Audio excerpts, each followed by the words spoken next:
As you're growing up, we all have a backpack. Most of ours, hopefully, is empty, and what we put in it is all the crap we go through in life. That's what is in the backpack for the civilians, and we carry it around with us. So what you have to start doing is realizing that no matter where you're at in life, I got called nigger a lot. My dad abused me, learning disability, stutters, immaturity, insecurities, self-doubt, so much crap on top of me. So much stuff. I lied a lot to create friends. So much stuff was in my backpack. No one's coming back to help me. So it starts with that person in that mirror. You have to realize you are on your own now. And whatever else you believe in, I don't care what you believe in, but on earth, it's a very lonely journey. And it starts with the accountability mirror, looking at saying, hey, my dad who beat the hell out of me is not coming back. All these things are coming back.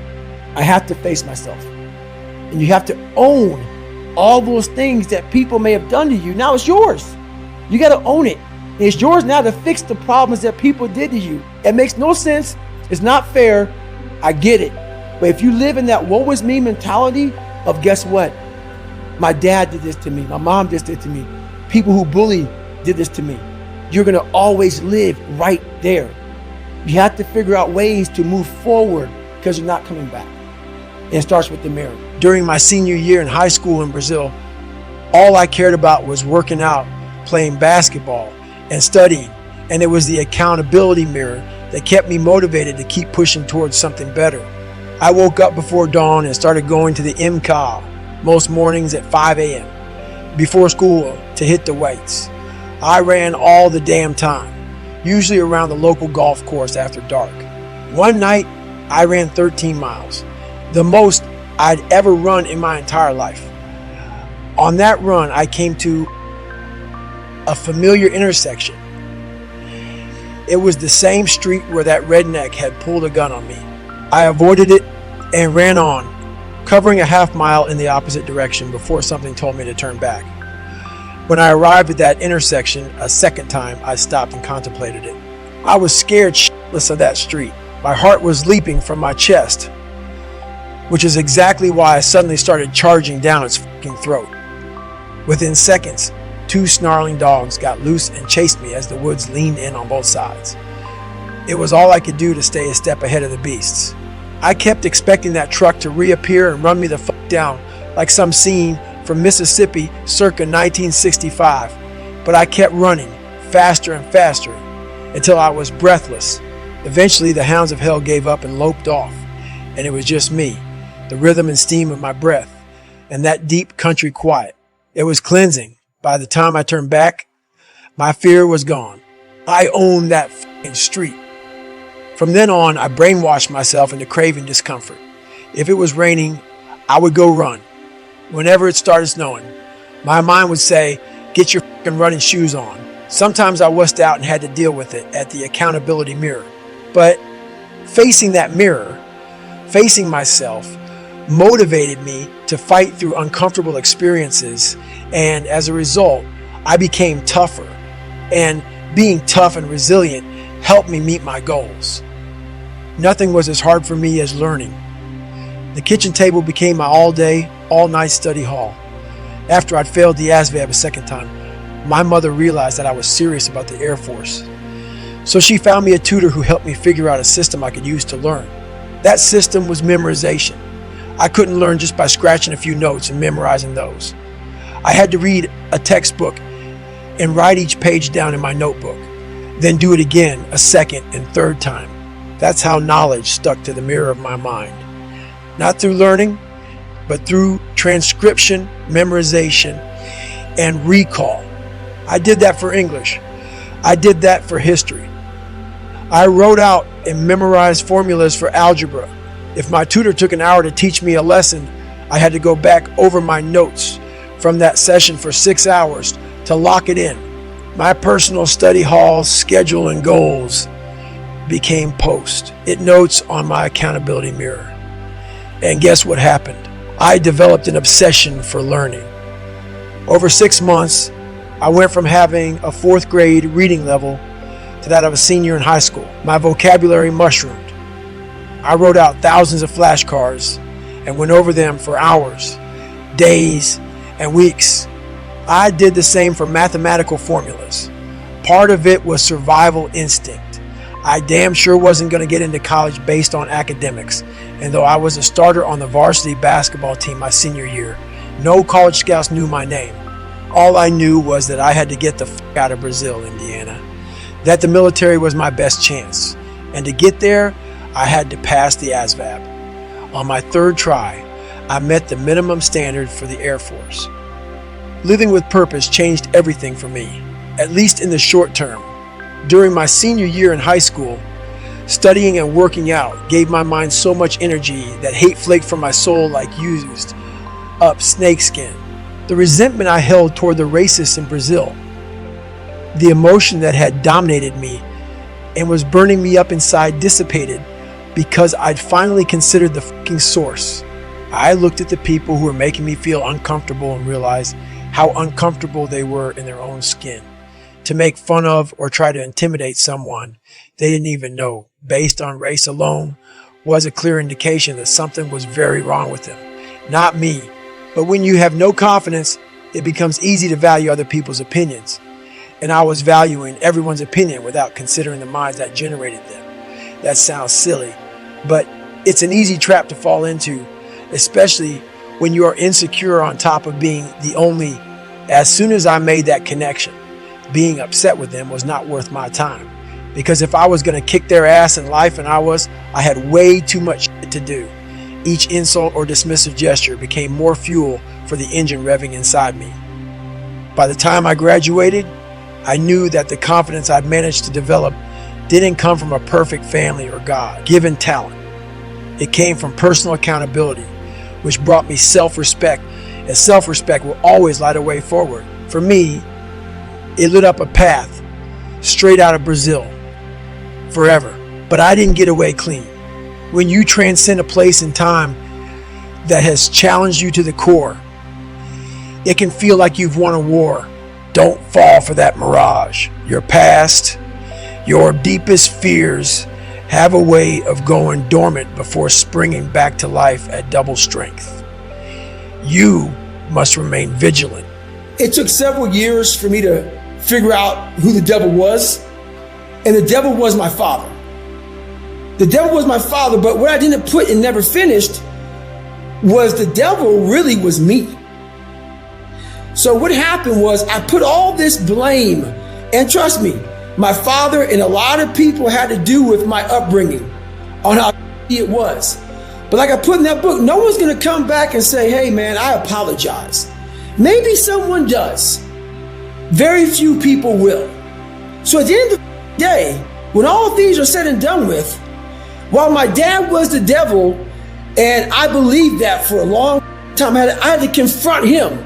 And when I confronted the devil, so what I thought was the devil, I realized that I was the true devil. I was the one holding me back. I was the one looking for the scapegoat. And I was the one looking for all these ways to say, it's okay, David. You're a loser. You're a born loser, so it's okay. And I was hoping my dad was going to give me that confirmation. And he was a loser himself. But at the end of the day, when I left there, I realized, well, man, this is on me. My dad's f***ed up. My mom's f***ed up. The people around me are f***ed up. They're not going to save you. You got to save yourself, my friend. So that's when all that reality hit me when I went to Buffalo to see my dad and that drive home. I was like, man, this rest of your life is going to suck. It is going to suck, not because you're going to be a loser, but because you're going to finally start to win. And winning is not easy, my friend. I'm taking you there with me. I'm a storyteller. I want to take your ass down paradise. So the house I lived in Buffalo, New York, that got my ass beat every day. Funny, we lived on Paradise Road, and it was anything but paradise. So I want you to go there with me. You want to learn from me. Let me take your ass home. Let me take you there. That's the whole thing about it, man. We're scared to dive into our lives. What made us who we are? The beautiful people that we are. We're all jacked up in so many ways. That's the beauty of us. That's the beauty of me. I'm jacked up. But I figured out my own little process on how to get unjacked up. I'm not going to get the same way. You're going to get there. You may get there by going point A to point B. I'm going to go point C to D to E to F. I'm going to be there the same way you are, just a little harder. That's how I train my brain. So it's just different. I'm a different thing. My part-time savage is me running like 50 miles a week. What I used to do and my do now is I got to a point I'd be running. I was like, okay, man, we could do 10 miles today. I get to 10 miles back on that demon that I let out every morning that walks the streets at night. He comes in all but not today, man. There's somebody out there that you don't know, have never met, that is doing 12, 13, 14. You're gonna do another one. And when you meet him, you ain't getting ready. So God has kept on running. I'm the hardest working guy that doesn't talk about it. So basically, I don't take any days off as far as working out. First thing in the morning time is you have to build your confidence. And every day you're constantly gaining and losing confidence. You never stay the same. So how you build your confidence is, if you like what you see in that mirror, that's how you start your day off. If you wake up and you look fat, you look fat. You're not feel good, which is, or you don't feel good inside. So my whole big thing is get up and work out. Shed some calories. Get the adrenals going. Get the mind going. Get all that going. Every day I run. Every day I work out. A lot of people, what they do is they have these finish lines, and I have a saying that says, I don't stop when I'm tired. I stop when I'm done. When I was younger, I didn't have any goals. It's not really so much about goals. It's just to-do list. And as a human being, if you don't have a to-do list, you're going to sit back and do nothing. So I've been grinding lately. Every day, run over 20 miles a day, getting up early, eating the right shit. Because last week started taking a toll on me. I usually don't think too much. Get my shoes on, head out. I've been thinking a lot. That internal voice that they're talking about. Oh man, you're tired. Looking at my shoes about pushing back the time of that I go out to go run. It's not about suffering, how people may look at suffering. Like you have to just go to a place that just every day of your life is suffering. You have to tap into suffering every day of your life because we have so much scarring that we have to clean up. You have to look at suffering as almost like I look at failure. To succeed, you must fail. In failure and in suffering, all the answers are in there. All the answers to all the test questions. The test is your life. All the answers are in there. You have to live in suffering and pain and failure all the time. You have to learn, I need to visit it. Like people hate working out. You're only going to visit working out maybe an hour a day. 23 other hours of the day, you're not in it. But how you become in shape is you must visit suffering, visit working out 1 hour a day. Visit suffering 1 hour a day. Visit your past failures 1 hour a day. The relationship with it is the answers are in there. They are in there. Within the suffering, go in there, and I call it the live autopsy. The live autopsy. How you find out someone died? They crack you open after you're dead. How you can live is do it while you're alive. Go back in your brain, crack it open while you're alive. Don't wait until you're fucking dead to figure out why you died. Do it while you are living. Go in there, go into the suffering, go into the pain of your life and say, why did this suck for me so bad? Why am I afraid of all this stuff? Why have I shut down the whole world? I guarantee I'll tell you why you shut down the whole world.